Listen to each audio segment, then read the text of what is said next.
ஓம் ஸ்ரீ குருபியோ நமக. ஓம் ஸ்ரீ மகா பெரியவா சரணம். ஜூலை 10ஆம் தேதி வெள்ளிக்கிழமை நாளைய தினம் ஆணி கிருத்திகை.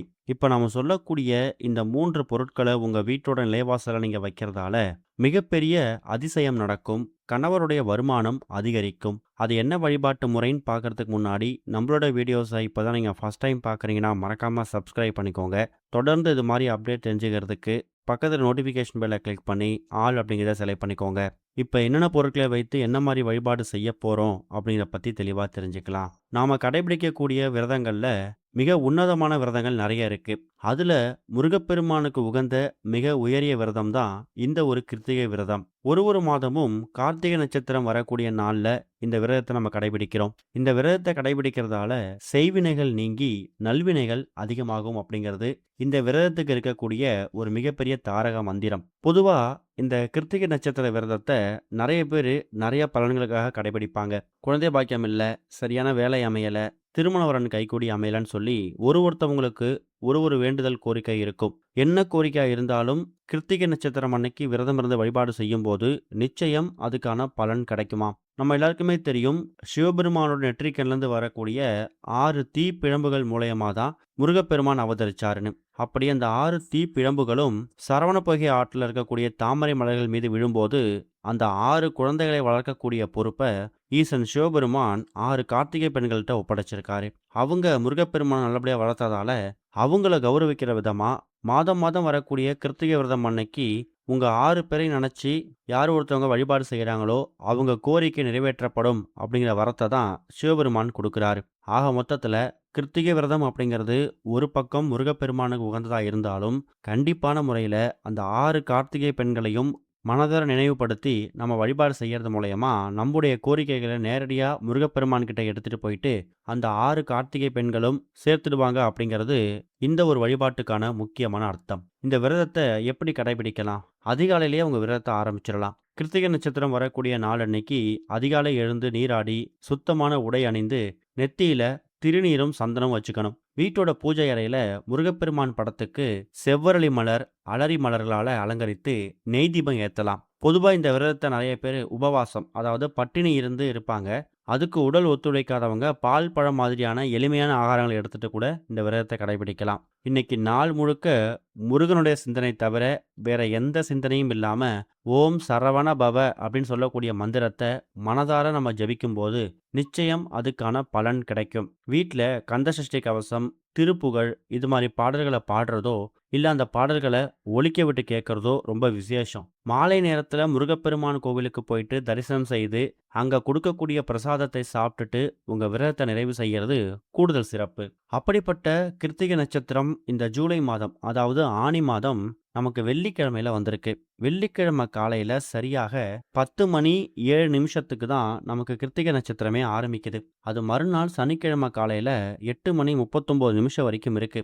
வெள்ளிக்கிழமை காலையில 10:12 ராகு காலம், மதியம் 3:04 யமகண்டம். இந்த 2 நேரங்களை தவிர்த்துட்டு மற்ற நேரங்கள்ல நீங்க கிருத்திகை நட்சத்திரத்துக்கான வழிபாடை செய்யலாம். குறிப்பா பகல் 12:30 1:30 இந்த 1 மணி நேரம் ரொம்ப உகந்த நேரம். மதிய நேரத்துல இந்த 1 மணி நேரத்துல நீங்க கிருத்திகைக்கான பூஜைகள் பண்றது, இலை போட்டு படையல் போடுறது இது எல்லாத்தையும் பண்ணிக்கலாம். அப்படி பகல்ல செய்யறதுக்கு நேரம் இல்லைங்கிறவங்க மாலை 6:30 7 மணிக்கெல்லாமே தாராளமா செய்யலாம்.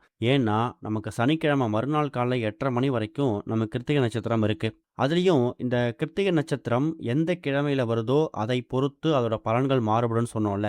அப்படிப்பட்ட கிருத்திகை விரதம் நமக்கு ஆனி மாதம் ஜூலை 10ஆம் தேதி வெள்ளிக்கிழமையில வந்திருக்கு. வெள்ளிக்கிழமைய பொதுவா சுக்கிரவாரம்னு எடுத்துப்போம். சுக்கிர பகவானுக்கு ரொம்ப உகந்தது.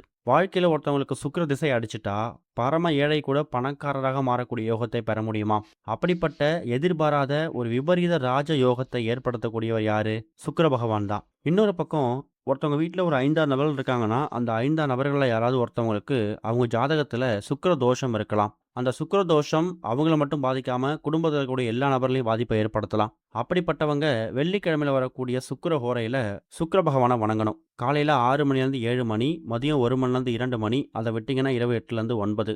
இந்த 3 1 மணி நேரங்களும் சுக்கிர ஹோரை. அப்படிப்பட்ட சுக்கிர ஹோரை நமக்கு ஜூலை 10ஆம் தேதி வெள்ளிக்கிழமை இரவு 8லேருந்து 9 வருதுல்ல, அந்த நேரத்தில தான் இப்ப நம்ம சொல்லக்கூடிய இந்த 3 பொருட்கள அதிசக்தி வாய்ந்த பொருட்கள உங்க வீட்டோட நிலைவாசல்ல வைக்க போறீங்க. இதுக்கு உங்களுக்கு தேவையான பொருட்கள் இந்த 3 பொருட்களை வைப்பதற்காக சிறிய அகல் விளக்கு, அப்படின்னா ஒரு சிறிய கிண்ணம் எடுத்துக்கோங்க. இல்ல ஏதாவது இலை கூட பயன்படுத்திக்கலாம். எக்காரணத்த கொண்டும் நம்ம போடக்கூடிய பரிகார சம்பந்தப்பட்ட பதிவுகளுக்கு பிளாஸ்டிக்க மட்டும் பயன்படுத்தாதீங்க. பூஜைக்கு பயன்படுத்தக்கூடிய எந்த பாத்திரத்தை வேணாலும் இந்த பரிகாரத்துக்கு பயன்படுத்திக்கோங்க. முதல்ல ஒரே ஒரு ஸ்பூன் துவரம் பருப்பு. நம்ம முன்னாடியே சொல்லியிருந்தோம், இந்த கிருத்திகை நட்சத்திரம் அப்படிங்கிறது முருகப்பெருமானுக்கு உகந்தது. முருகப்பெருமான் எல்லா விதமான கஷ்டங்களையும் தீர்க்கக்கூடியவர். குறிப்பா கிருத்திகை விரதம் அன்னைக்கு செவ்வாய் பகவான வணங்கும்போது சொத்து, வீடு, நிலம் இது சம்பந்தப்பட்ட பிரச்சனைகளுக்கு முடிவு கிடைக்கும். அதைவிட முக்கியம், சொந்த வீடு அமைவதற்கான யோகத்தை கொடுக்கக்கூடியவர் செவ்வாய் பகவான் தான். இப்படி பலவிதமான மாற்றங்களை ஏற்படுத்தக்கூடிய செவ்வாய் பகவானால ஏற்படக்கூடிய தோஷம் குறைந்து, அந்த தோஷம் நிவர்த்தியாகி வாழ்க்கையில நல்லது நடக்கணும், அடுத்த ஸ்டெப்புக்கு முன்னேறி போகணும் அப்படிங்கிறவங்க கிருத்திகை விரதம் அன்னைக்கு செவ்வாய் பகவான பிரார்த்தனை பண்ணணும். அடுத்ததா ஒரே ஒரு ஸ்பூன் வெள்ளை மொச்சை. வெள்ளை மொச்சை எதுக்காக எடுத்துக்கிறோம் அப்படிங்கிற கேள்வி நிறைய பேருக்கு வரும். வெள்ளை மொச்சை அப்படிங்கிறது சுக்கிர பகவானுக்கு உகந்த ஒரு தானியம். வெள்ளிக்கிழமையில சுக்கிர ஹோரையில ஒரு சிறிய கிண்ணத்துல நீங்க வெள்ளை மொச்சையை வைத்து சிவபெருமானுக்கு முன்னாடி தீபம் ஏத்தி பிரார்த்தனை பண்ணும்போது சுக்கிர பகவான் அந்த தீபத்துல அமர்ந்து அருளாசி கொடுப்பார். அதனால அவருக்கு உகந்த வெள்ளை மொச்சையை ஒரே ஒரு ஸ்பூன் எடுத்து வச்சுக்கோங்க. அடுத்ததா அதே வெள்ளிக்கிழமை மகாலட்சுமி தாயாருக்கும் ரொம்ப உகந்தது. மகாலட்சுமி தாயார் அம்சம் நிறைஞ்சிருக்கக்கூடிய ஒரு அற்புதமான பொருள் மஞ்சள். அது கிழங்கு மஞ்சள், கொம்பு மஞ்சள், விரலி மஞ்சள் எதுவாக இருந்தாலும் பரவாயில்ல. மஞ்சள் இருக்கக்கூடிய இடத்துல உங்களுக்கு மகாலட்சுமி தாயோட அனுகிரகம் பரிபூர்ணமா இருக்கும். முதல்ல இந்த 3 பொருட்களையும் உங்க வீட்டோட பூஜை அறையில வச்சு பூஜை பண்ணிட்டு, முருகப்பெருமான், செவ்வாய் பகவான், சுக்கிர பகவான் கூடவே மகாலட்சுமி தாயார் இவங்க எல்லாரையும் பிரார்த்தனை பண்ணிக்கோங்க. அதுக்கப்புறம் சரியாக இரவு 8லேருந்து 9 இந்த 1 மணி நேரத்துல எப்போ ஒரு 8 மணி ஆகுதோ அப்போ உடனே எடுத்துட்டு போயிட்டு உங்க வீட்டோட நிலைவாசல்ல தீபம் ஏத்துவீங்கல்ல தினமும், அந்த இடத்துல அந்த தீபத்துக்கு பக்கத்துலயோ இல்ல அந்த தீபம் வைக்கக்கூடிய இடத்துலயோ நிலைவாசல்ல வச்சுட்டு நீங்க உங்க அன்றாட வேலை பார்க்கலாம். இரவு தூங்கவும் போயிடலாம். மறுநாள் சனிக்கிழமை காலையில 8 மணி 39 நிமிஷம் வரைக்கும் நம்ம கிருத்திகை நட்சத்திரம் இருக்கு. காலையில தூங்கி எழுந்ததுக்கு பிறகு, அதாவது வெள்ளிக்கிழமை இரவு 8லேருந்து 9 இந்த சுக்கிரஹோரையில இதை வச்சிடணும். அதுக்கப்புறமா சனிக்கிழமை காலைல வரைக்கும் அது அப்படியே இருக்கட்டும். தூங்கி எழுந்ததுக்கு பிறகு அந்த வெள்ளை மொச்சை, துவரம்பருப்பு, மஞ்சள் அந்த 3 பொருளையும் மறுபடியும் பூஜை அறைக்கு எடுத்துட்டு வச்சுட்டு பூஜையெல்லாம் பண்ணிடுங்க. அதுக்கப்புறமா அந்த மஞ்சள் இருக்குல்ல, விரலி மஞ்சள், குண்டு மஞ்சள் ஏதாவது ஒரு மஞ்சள் பயன்படுத்தியிருப்பீங்கல்ல, அந்த மஞ்சள நீங்க உங்க வீட்டோட பூஜை அறையில பத்திரப்படுத்தி வச்சுக்கணும். அந்த துவரம் பருப்பையும், வெள்ளை மொச்சையும் ஒன்றாக கலந்து அத பொடியாக்கியோ, இல்ல அத நல்லா உடைச்சோ, கையால நசுக்கியோ உங்க வீடு பக்கத்தோட எறும்பு புற்றுகள தூவி விட்டுருங்க. இதுதான் இந்த ஒரு பரிகாரம். இந்த பரிகாரத்த பண்றதால உங்களுக்கு ஒரு பக்கம் செவ்வாய் பகவானோட அருளும், முருகப்பெருமானோட அருளும், இன்னொரு பக்கம் வெள்ளிக்கிழமைக்குரிய சுக்கிர பகவானோட அருளும் சேர்ந்து கிடைக்கும். கூடவே மகாலட்சுமி தாயோட கடாட்சமும் உங்க வீட்ல நிறைஞ்சிருக்கும். பார்க்கறதுக்கு ரொம்ப எளிமையான பரிகாரம் மாரி தெரியும்.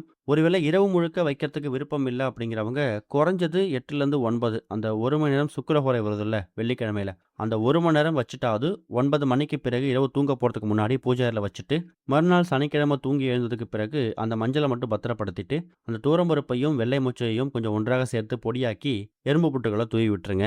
கண்டிப்பா இதுக்கப்புறம் வாழ்க்கையில நல்லது மட்டுமே நடக்கும். சுக்கிர திசை அடிச்சதுன்னா, கணவருடைய வருமானம் பன்மடங்கு அதிகரிக்கும். செல்வ செழிப்புக்கு பஞ்சமே இருக்காது.